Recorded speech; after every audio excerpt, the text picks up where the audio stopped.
Tingkatan 1, tajuk pertempatan di Malaysia.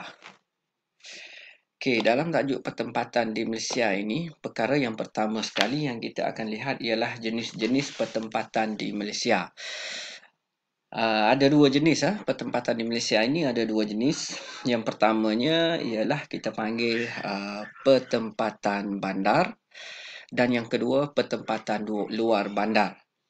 Okey, kalau awak lihat di slide ini gambar bandar.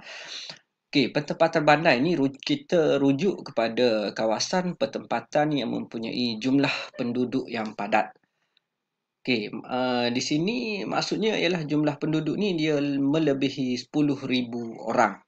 Okey, dan mempunyai kemudahan asas yang banyaklah.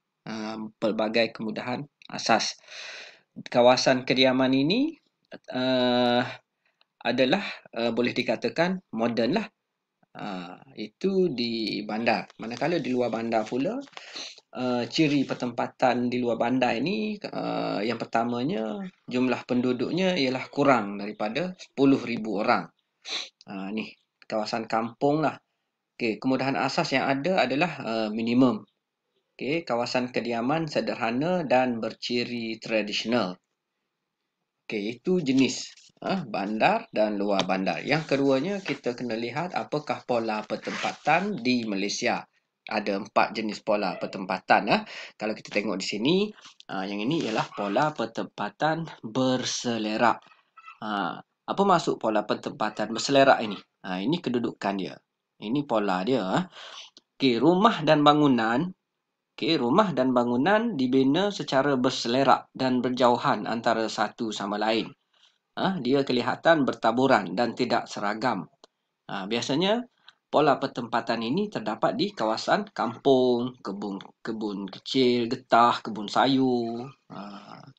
Okey.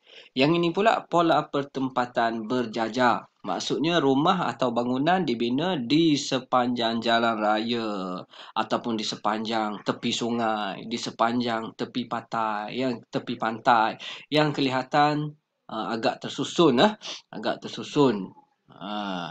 Contohnya kalau di negara kita terdapat di sepanjang Sungai Rajang, di pesisir pantai Kuala Besut.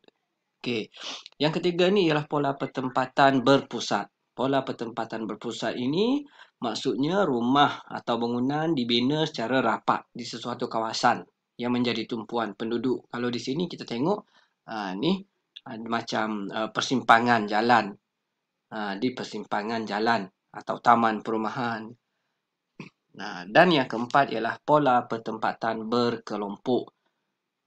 Susun atur rumah di sini adalah secara berkelompok. Ini berkelompok, di sini berkelompok dan nampak seperti terancang. Okey, biasanya ia terdapat di rancangan pembangunan lah. Di Felda. Contohnya di Felda Aitawa, Felda Sahabat. Okey, itu untuk pola pertempatan. Seterusnya kita tengok fungsi pertempatan. Fungsi pertempatan ini ada beberapa fungsi. Kita bahagikan kepada ekonomi, sosial dan kerajaan. Yang pertama kita tengok fungsi ekonomi dulu. Okey, fungsi ekonomi yang pertamanya ialah dari segi pelancongan. Bandar sebagai bandar pelancongan. Sebagai bandar pelancongan menawarkan pelbagai peluang pekerjaan dalam sektor pelancongan lah. Okey, dan menjadi tarikan juga. Oleh sebab itu, maka ramai penduduk akan tinggal di bandar. Yang kedua, pelabuhan. Apabila adanya pelabuhan, dia akan menarik sejumlah penduduk untuk tinggal di sini. Sama juga dengan perindustrian. Teknologi maklumat. Teknologi maklumat ini dia berperanan mengembangkan teknologi ICT yang terdapat pelbagai peluang pekerjaan. Dan seterusnya ialah perlombongan yang menyediakan pelbagai peluang kerja seperti di Kerteh, untuk petroleum dan sebagainya. Yang kedua kita tengok dari segi sosial. Dari segi sosial ini yang pertama sekali bandar berfungsi sebagai bandar diraja. Maksudnya di bandar ini menjadi tempat tempat terletaknya istana, iaitu kediaman rasmi bagi sultan atau raja. Contohnya bandar, kalau di Kelantan Kubang Kerian, kalau di Pahang Pekan. Yang kedua, bandar satelit. Okey, bandar satelit ini ialah berperanan sebagai bandar sokongan kepada bandar utama. Contohnya Petaling Jaya, Senawang. Jadi peluang pekerjaan juga banyak di bandar satelit ini. Yang ketiga ialah bandar pendidikan, di mana terdapat institusi pendidikan tinggi yang menawarkan peluang pekerjaan, peluang pendidikan di sini. Okey, ketiga, fungsi kerajaan atau governance. Yang pertama sekali, bandar pertahanan menempatkan pengkalan tentera. Contohnya di Port Dickson. Okey, yang kedua ialah bandar sempadan. Bandar sempadan ini berfungsi sebagai pintu keluar masuk negara, kegiatan pelancongan dan perdagangan yang sibuk. Dan yang terakhir sekali, bandar pentadbiran. Bandar pentadbiran ni maksudnya ibu negara lah ataupun pusat pentadbiran. Maka ia menjadi tumpuan penduduk. Contohnya Putrajaya. Kalau di Sabah, Kota Kinabalu. Kalau di Pahang, Kuantan, Kanga dan sebagainya.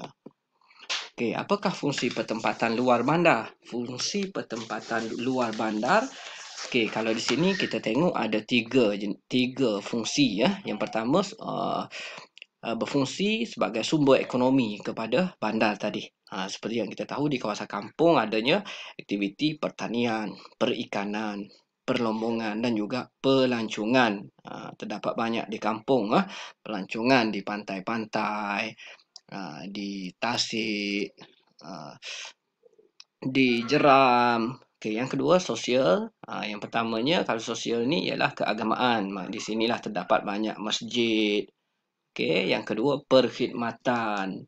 Dari segi perkhidmatan pun ada juga di kampung, pejabat pos, klinik desa. Yang ketiga pendidikan. Ada juga sekolah-sekolah, sekolah rendah, sekolah menengah. Dan yang keempat ialah pengangkutan dan perhubungan. Di kampung ada jalan-jalan kecil yang boleh pengguna menjadikan sebagai kemudahan bagi menghubungkan kawasan kampung ini ke bandar.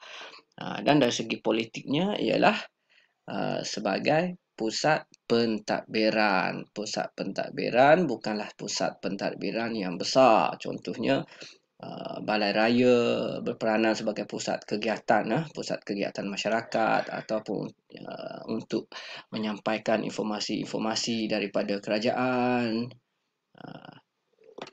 Itu sahaja untuk tajuk ini.